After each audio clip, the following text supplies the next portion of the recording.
आपल्यासोबत जितेंद्र आव्हाड आहेत।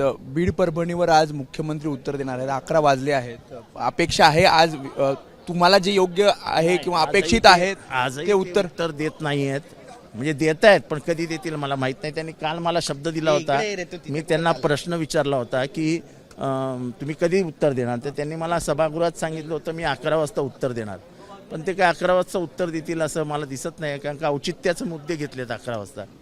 हे बरोबर नाही। एखाद्या गंभीर शेवटचा दिवस टोलवत पुढे नेणं, याच्यातनं लोक आमच्यासारख्याच्या मनात तर संशय येतोच, पण लोकांच्याही मनात संशय येतो। उद्या शेवटचा दिवस आहे अधिवेशनात। नाही तेच ना, म्हणजे शेवटच्या दिवसापर्यंत घेऊन जायचं आणि प्रकरण संपलं।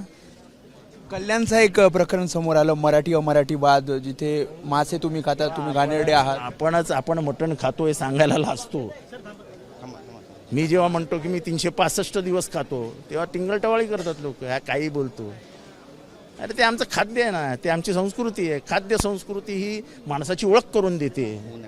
भारतातला अधिकारी हा MTDCचा अधिकारी आहे, तो म्हणतो की मी फोन लावेल, माझं काही होऊ शकणार नाही, आणि गुंड आणून तो मराठी माणसाला मारतोय, अशी ती सगळी माजले किती आहेत बघा ना।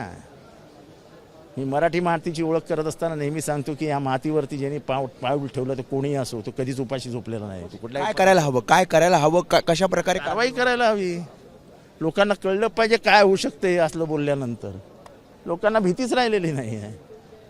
आमदार जितेंद्र आव्हाड, त्यामुळे हे होते जितेंद्र आव्हाड। त्यांचं म्हणणं आहे की या सगळ्या प्रकरणावर कारवाई व्हायला हवी, लोकांना भीती राहिलेली नाही। आणि दुसरं म्हणजे बीड परभणीच्या प्रकरणावर मुख्यमंत्र्यांनी उत्तर द्यायला हवं, आणि जसं सकाळी 11 वाजता ते उत्तर देणार होते असं त्यांनी सांगितलं होतं, मात्र अजूनही उत्तर दिलं जात नाही, आणि कुठेतरी हा जो उत्तराचा वेळ आहे तो पुढे ढकलला जातोय, कारण उद्या अधिवेशनाचा शेवटचा दिवस आहे। त्यामुळे आज उत्तर मुख्यमंत्र्यांचं अपेक्षित असल्याचं आव्हाडांचं म्हणणं आहे।